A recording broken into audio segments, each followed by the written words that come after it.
Hello everyone, I'm Associate Professor Rıdvan Aktan from Turkey. This study was conducted at the University of Illinois at Chicago during my time there as a visiting research scholar.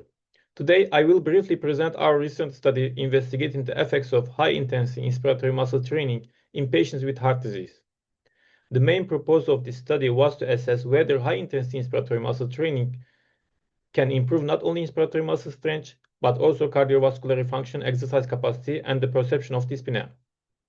As we know, cardiovascular disease remains the leading cause of the mortality worldwide.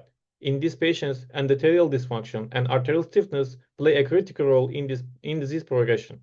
Although cardiac rehabilitation is highly effective, barriers such as limited access, transportation difficulties, and low adherence often reduce its impact. Therefore, more accessible and time-efficient interventions are needed. Inspiratory muscle training is a time-efficient intervention that involves breathing against resistance to strengthen the respiratory muscles. However, most previous studies have focused on low to moderate intensities in this population.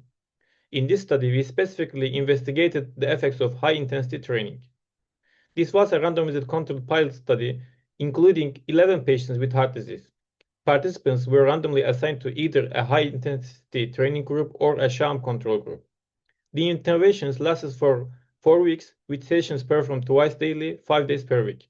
All sessions were supervised remotely via telerehabilitation using video calls. In terms of results, the high-intensity training group showed significant improvements. There was a notable increase in inspiratory muscle strength. Also, endothelial function measured by flow-mediated dilation improved significantly, which is clinically important since even small improvements are associated with reduced cardiovascular risk.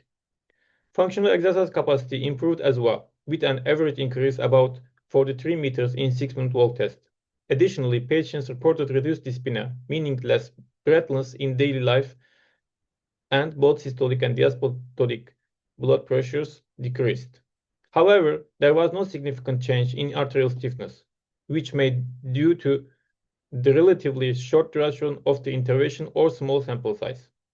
In conclusion, high-intensity inspiratory muscle training appears to be a promising time-efficient intervention that can improve both respiratory and cardiovascular outcomes in patients with heart disease. Thank you for your attention.